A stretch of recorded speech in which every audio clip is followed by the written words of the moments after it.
Carlos Rivera, un arquitecto restaurador de 49 años, realizaba una inspección de rutina en el antiguo internado católico Santa Teresa esa fría mañana de febrero de 2022. El aire de los pasillos desocupados se sentía pesado. Una humedad persistente se había asentado en la piedra antigua. Estaba allí para evaluar la viabilidad de convertir el edificio en un centro cultural comunitario. La luz del sol invernal apenas se filtraba por los altos ventanales. Un tenue olor a moho y madera vieja impregnaba el ambiente. La soledad del lugar era casi palpable. Fue entonces cuando su mano, al pasar por una sección de pared en el tercer piso, detectó una irregularidad. Un sonido hueco resonó cuando golpeó suavemente la superficie. Al principio, pensó que era solo un problema estructural menor. Quizás una tabla suelta o un hueco en el yeso.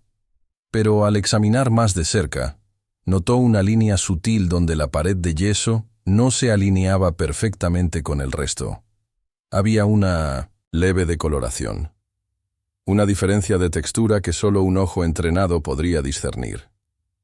Carlos se dio cuenta de que lo que veía no era una pared normal. Parecía haber sido construida para ocultar algo.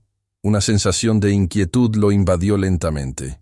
Lo que había encontrado había estado allí durante 34 años. El yeso desprendido revelaba un ladrillo cubierto de moho y telarañas. Un olor a encierro y tiempo muerto surgió de la grieta. Y lo más inquietante, pequeñas grietas en la unión de los ladrillos estaban selladas con una cera roja descolorida. Era una cera antigua. Parecía cera de lacre, como la que se usaba para sellar cartas importantes. Este descubrimiento cambiaría para siempre un misterio de 3 décadas que había atormentado la pequeña ciudad. Carlos no tenía idea de que esta mañana ordinaria se convertiría en el día más perturbador de su vida. Lo que estaba a punto de ser descubierto había permanecido oculto durante años, esperando este momento. En unos minutos, un secreto de décadas finalmente sería expuesto. La ciudad de Santa Teresa nunca sería la misma después de ese descubrimiento. Mantén este detalle de la cera roja en mente. Será importante. Era el gélido invierno de 1987. El internado católico de Santa Teresa se alzaba imponente sobre una colina solitaria. Estaba rodeado por un denso bosque de pinos y solo era accesible por un camino de tierra sinuoso. La nieve cubría los terrenos. Un silencio casi reverencial envolvía el lugar. Las luces de la pequeña ciudad, situada a varios kilómetros de distancia, apenas eran visibles. Este internado, fundado a principios del siglo XX, era conocido por su estricta disciplina y su enfoque en la educación de señoritas de buena familia. Se decía que sus paredes guardaban siglos de secretos. En sus muros residían 7 jóvenes almas que pronto se convertirían en parte de una leyenda escalofriante.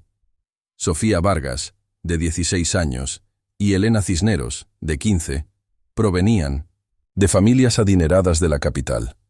Ambas soñaban con estudiar música en el extranjero. Eran talentosas pianistas, estaban acostumbradas al lujo. Sofía era la más extrovertida, siempre sonriendo.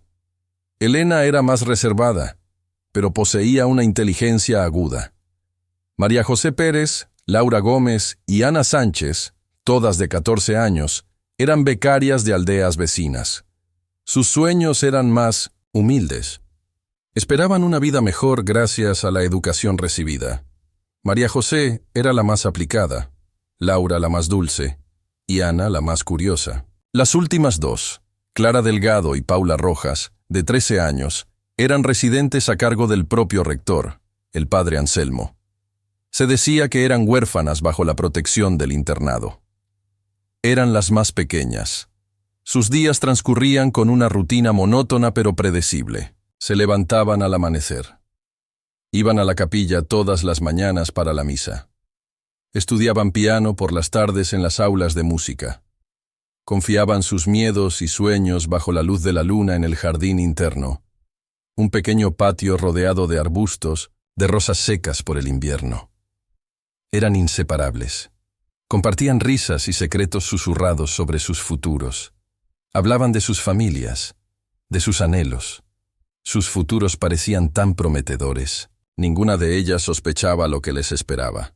La noche del 21 de diciembre cambiaría todo. La noche del 21 de diciembre, un frío intenso invadió los dormitorios. Las alumnas se preparaban para el receso de Navidad. Los pasillos estaban llenos de una expectación silenciosa. A las 7 de la tarde, durante el toque del campana para la cena, una energía extraña tomó posesión de los corredores. Un viento helado se coló por las rendijas de las ventanas, haciendo que las puertas crujieran. La luz del salón principal se apagó de repente. Una oscuridad opresiva envolvió el lugar, solo rota por la tenue luz de la luna. Un único grito cortó el silencio, agudo y desesperado. El grito de una joven. Después de eso, no hubo nada, más que el eco. El eco se perdió en el silencio. El silencio se hizo total. Al amanecer, la nieve había cubierto el patio de manera uniforme. Las 7 camas de las alumnas estaban vacías. Las mantas estaban desordenadas. Pero no había huellas en la nieve. Era como si hubieran desaparecido en el aire. Las ventanas estaban cerradas por dentro.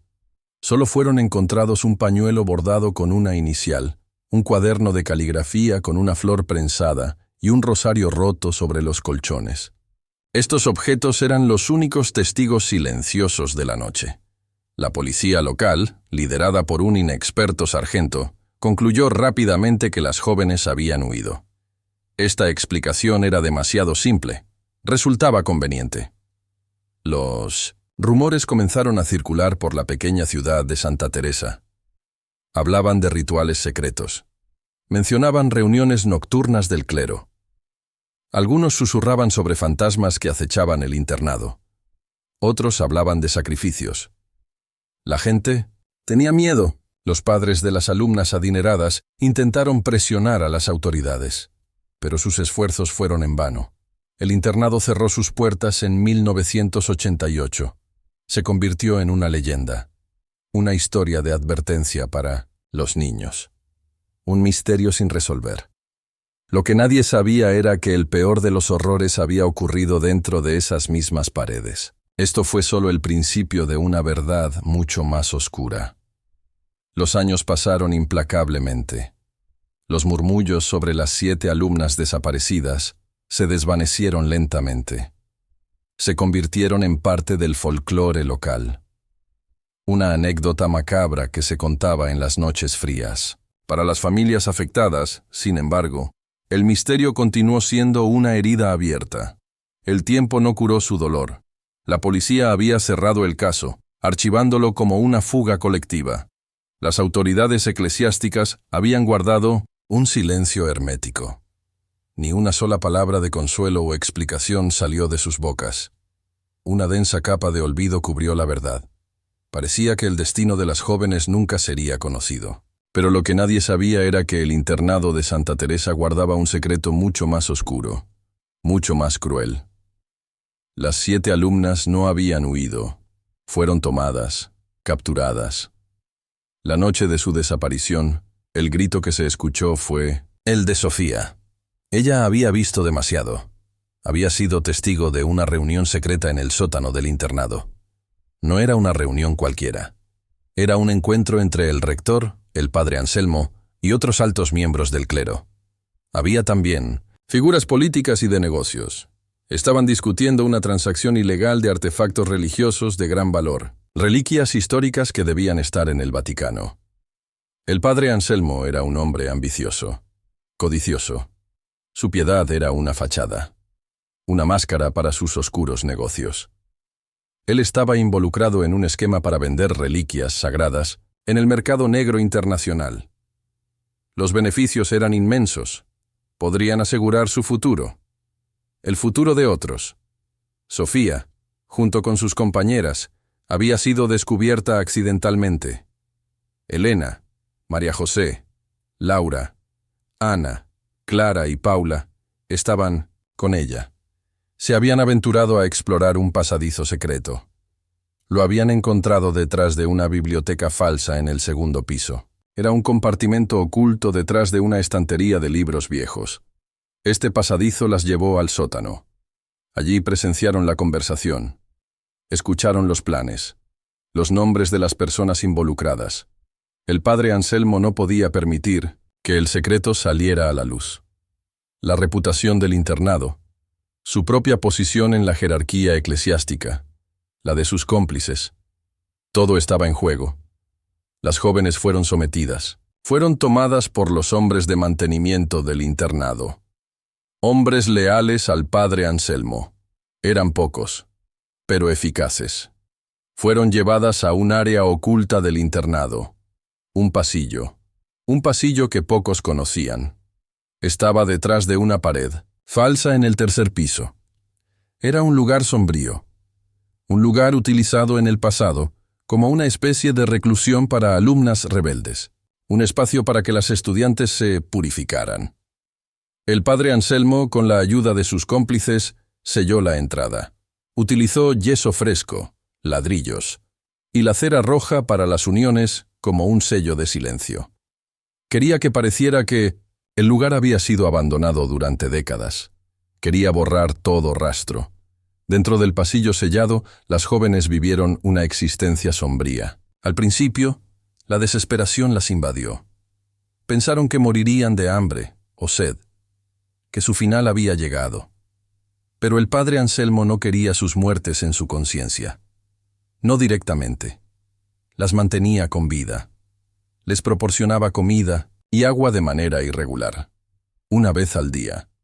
Quizás cada 2 días. Su objetivo era el silencio. Un silencio absoluto. Él quería que sus mentes se desvanecieran, que se volvieran dóciles, que perdieran la esperanza. Sus cómplices se aseguraban de que el padre Anselmo nunca fuera directamente vinculado con el secuestro. Eran hombres fieles a él. Temían su poder. Temían su ira. Las jóvenes intentaron mantener su cordura. Sofía, la mayor, actuó como líder. Organizaba turnos para hablar, para rezar, para recordar sus vidas antes de la reclusión. Escribieron en diarios, 5 diarios en total, cada uno un testimonio desgarrador. Dibujaron en las paredes. Eran mensajes cifrados, códigos que solo ellas podían entender. Una forma de resistencia silenciosa, un testimonio de su existencia. El pañuelo bordado, el cuaderno de caligrafía y el rosario roto que se encontraron eran pistas dejadas intencionalmente. Sofía los dejó. Una esperanza.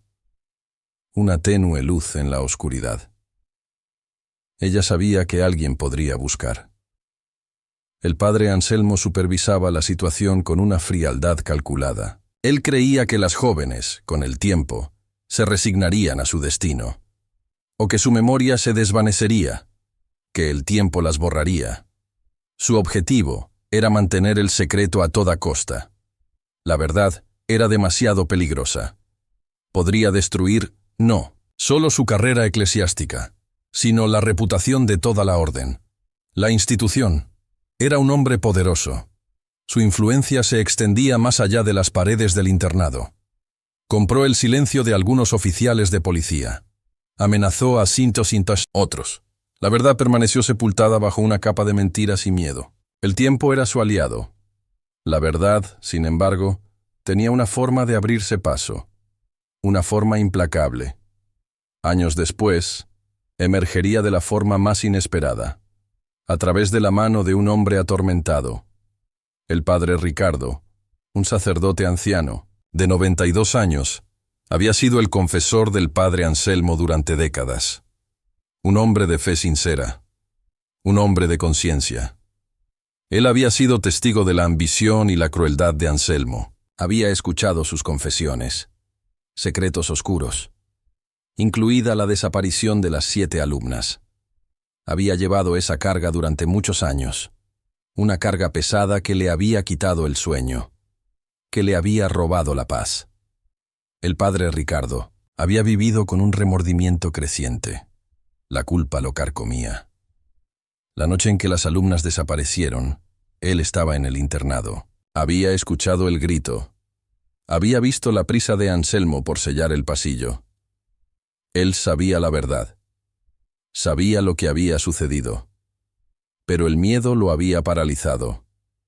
el miedo a las represalias de Anselmo, el miedo a la deshonra, a la excomunión, el miedo a la ira de Dios. Ahora, en el umbral de la muerte, ese miedo se había desvanecido por completo. No tenía nada que perder, solo su alma.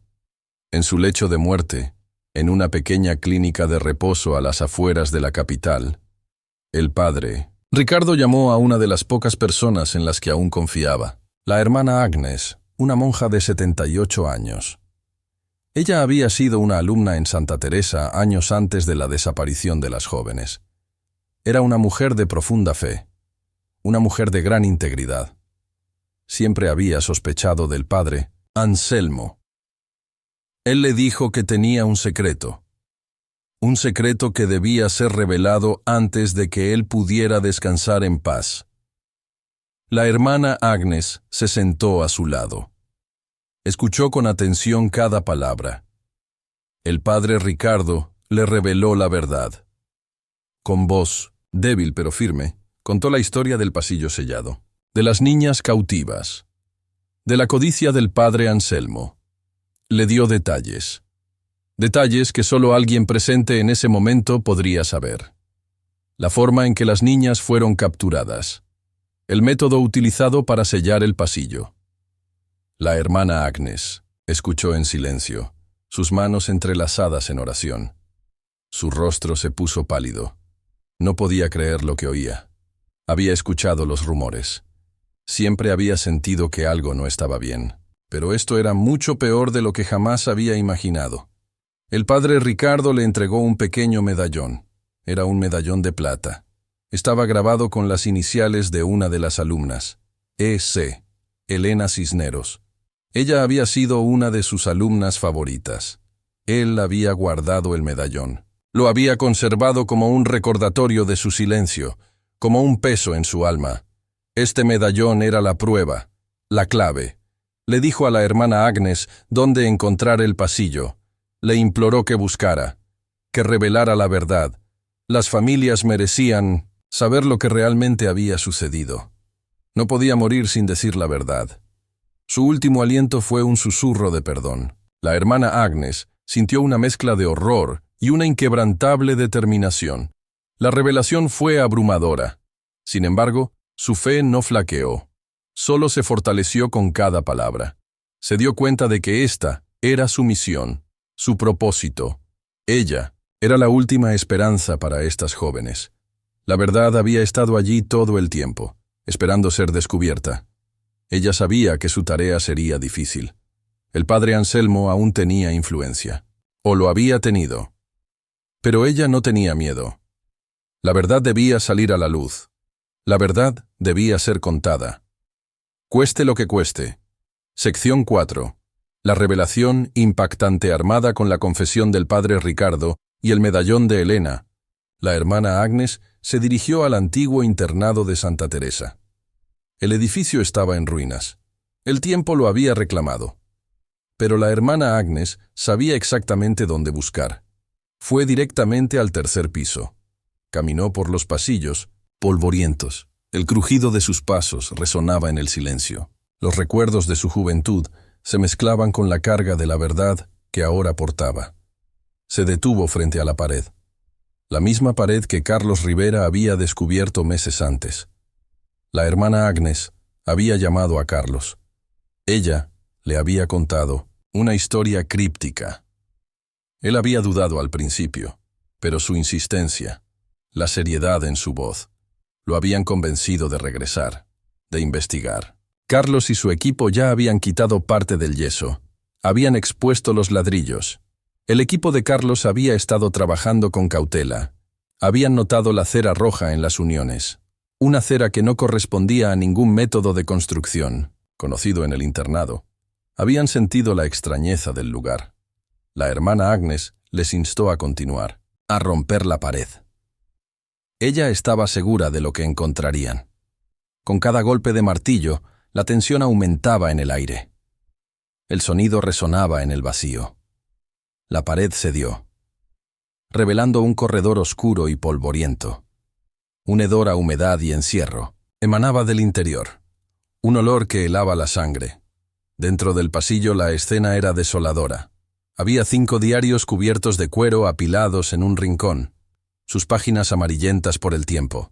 Fotografías en sepia dispersas en el suelo. Mostraban a las 7 jóvenes sonrientes, con sus uniformes de internado. Tan jóvenes, tan llenas de vida. Dibujos infantiles garabateados en las paredes. Eran mensajes cifrados. Códigos que solo ellas podían entender. Una forma de resistencia, silenciosa. Un testimonio de su existencia. La hermana Agnes se arrodilló. Recogió uno de los diarios. Era el diario de Sofía. Sus manos temblaban al abrirlo. Su corazón latía con fuerza. El contenido de los diarios era desgarrador. Las jóvenes habían detallado su cautiverio, sus miedos, sus esperanzas. Habían narrado cómo el padre Anselmo las visitaba ocasionalmente, cómo les advertía que nadie las buscaría, que el mundo las había olvidado, que eran fantasmas. Escribieron sobre la escasez de comida, sobre la enfermedad que las diezmaba, sobre la desesperación que las acechaba. Pero también escribieron sobre su resistencia, sobre su amistad inquebrantable, sobre cómo se apoyaban mutuamente en los momentos más oscuros, cómo su vínculo era lo único que las mantenía vivas. Las fotografías eran inquietantes, mostraban a las chicas, cada una con una expresión diferente. Algunos dibujos mostraban representaciones rudimentarias de figuras encapuchadas, rostros sin rasgos. Otros eran mapas del internado, con 1900 marcas en un punto específico, un lugar donde algo estaba escondido. Los mensajes cifrados en las paredes hablaban de un gran secreto, un secreto que iba más allá de su propio cautiverio, un secreto que involucraba a personas muy importantes. Influencia, poder, dinero. Era una red. Los diarios revelaron que solo 3 de las 7 jóvenes habían logrado sobrevivir. Sofía Vargas, Elena Cisneros y María José Pérez. Las otras, 4, Laura Gómez, Ana Sánchez, Clara Delgado y Paula Rojas, habían fallecido debido a la enfermedad y la falta de atención. Los diarios narraban sus muertes con dolor. La pena de las sobrevivientes. Las jóvenes habían logrado escapar del pasillo sellado. Lo habían hecho después de años de encierro. Habían encontrado un conducto de ventilación en el suelo. Estaba roto. Llevaba a un túnel subterráneo. Un túnel utilizado para el suministro de carbón en el pasado. Salieron del internado. Se aventuraron en el bosque. Estaban débiles, desnutridas. Se dirigieron a un pequeño pueblo cercano, a varios kilómetros de distancia. Allí fueron encontradas por un anciano ermitaño, un hombre que vivía solo en una cabaña en el bosque. Él las cuidó, las ayudó a recuperar su fuerza, las ayudó a esconderse. Él conocía los rumores sobre el internado. Les aconsejó que se mantuvieran en silencio, que la gente del internado era muy poderosa. Las jóvenes, traumatizadas, aceptaron. Vivieron en el anonimato. Cambiaron sus nombres. Se mantuvieron ocultas del mundo. Tenían miedo, mucho miedo, de ser encontradas. El descubrimiento de los diarios y la confesión del padre Ricardo expusieron la verdad completa. El padre Anselmo había manipulado a la policía. Había falsificado registros. Había sobornado a funcionarios para que cerraran el caso. Él había sembrado los rumores de fuga. Había usado su influencia para proteger la reputación del internado. La institución. La verdad era mucho más siniestra. Una red de corrupción, una red de mentiras, que se extendía más allá de sus paredes. La noticia del descubrimiento se extendió rápidamente. Los medios de comunicación convergieron en Santa Teresa. La hermana Agnes, Carlos Rivera, se convirtieron en las voces de la verdad. Las familias de las alumnas desaparecidas, las que aún vivían, estaban en shock. La mezcla de alivio y dolor era palpable. 35 años de incertidumbre. Ahora, la verdad. Era una verdad brutal. Una verdad desgarradora. Pero era la verdad. El mundo finalmente sabría lo que les había ocurrido. Sección 5. Consecuencias y repercusiones. La revelación del pasillo sellado y el contenido de los diarios sacudieron los cimientos de la pequeña ciudad de Santa Teresa. La noticia se esparció por todo el país. La historia de las 7 alumnas desaparecidas y la verdad de su cautiverio. Fue un escándalo nacional. La hermana Agnes, con la ayuda de Carlos Rivera, se puso en contacto con las autoridades. Con Minon y Sintosen, la Policía Federal, con los más altos rangos de la Iglesia. Exigió una investigación completa. Una investigación sin favoritismos, sin encubrimientos. La búsqueda de las sobrevivientes comenzó de inmediato. Basándose en los detalles de Minon, los diarios y los contactos de la hermana Agnes, los investigadores rastrearon sus ubicaciones, los nombres que las jóvenes habían adoptado para ocultarse. Sofía Vargas, ahora conocida como Sofía García, vivía en un pequeño pueblo de pescadores en la costa. Era una mujer de 51 años. Tenía los ojos tristes, pero una fuerza silenciosa. Había dedicado su vida a la enseñanza, sin casarse, sin hijos, temiendo la exposición. Elena Cisneros, que se hacía llamar Elena Ríos, había emigrado a un país vecino poco después de su escape. Se había convertido en una exitosa escritora de cuentos para niños, pero su pasado siempre la atormentaba. Sus historias a menudo tenían un matiz de melancolía, un subtexto de encierro y libertad. Había evitado el contacto con su familia. Creía que la habían olvidado. María José Pérez, ahora María Soto, vivía en una granja apartada en el interior del país. Llevaba una vida sencilla. Había encontrado consuelo en la naturaleza. Se había dedicado a la agricultura. Era la más reclusiva de las 3.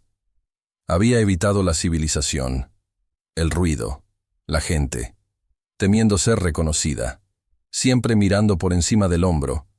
El encuentro de las sobrevivientes con sus familias fue un momento de profunda emoción. Lágrimas de alegría, lágrimas de dolor. Abrazos perdidos que duraron décadas. Las madres de las niñas, ahora ancianas, se aferraban a sus hijas, como si temieran perderlas de nuevo.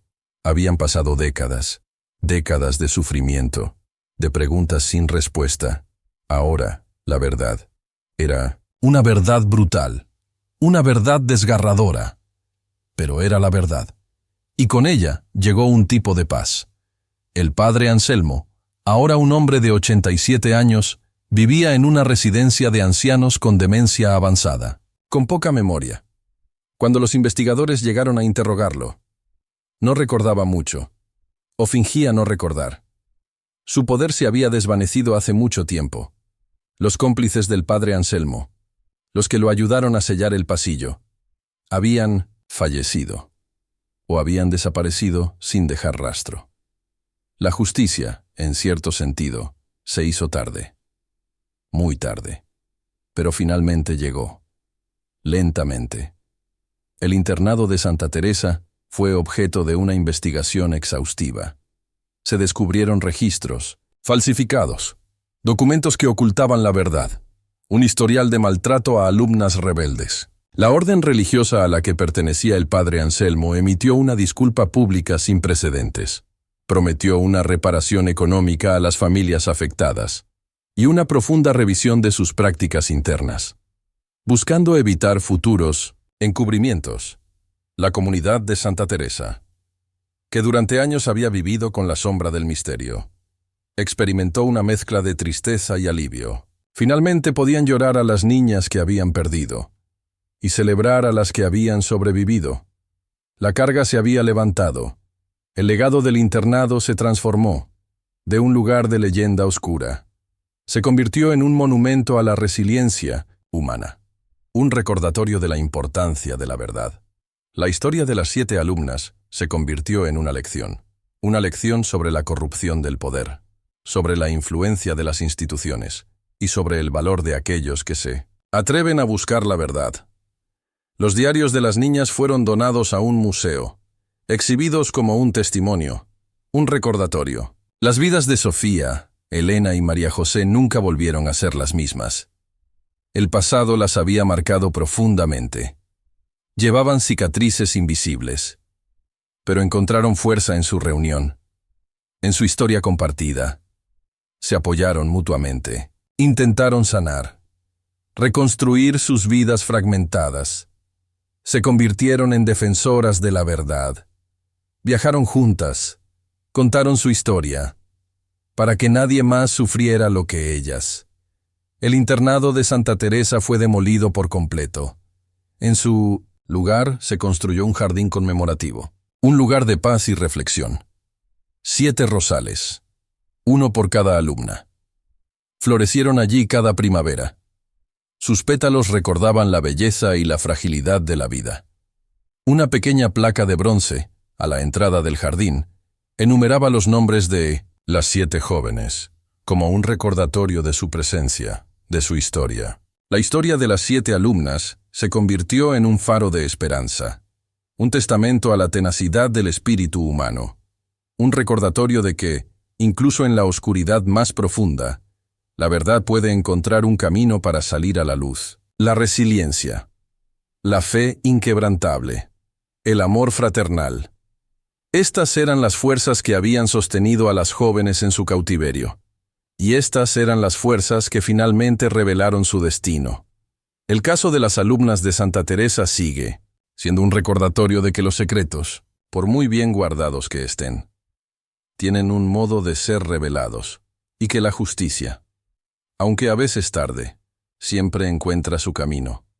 La hermana Agnes continuó su vida con la satisfacción de haber cumplido su promesa. Carlos Rivera, el arquitecto, dedicó parte de su tiempo a la investigación de otros misterios históricos, impulsado por lo que había encontrado. La historia de estas jóvenes te hará reflexionar, te dejará pensando sobre los secretos que aún se esconden en las instituciones, sobre las verdades que esperan ser descubiertas y sobre la fuerza inquebrantable del espíritu humano.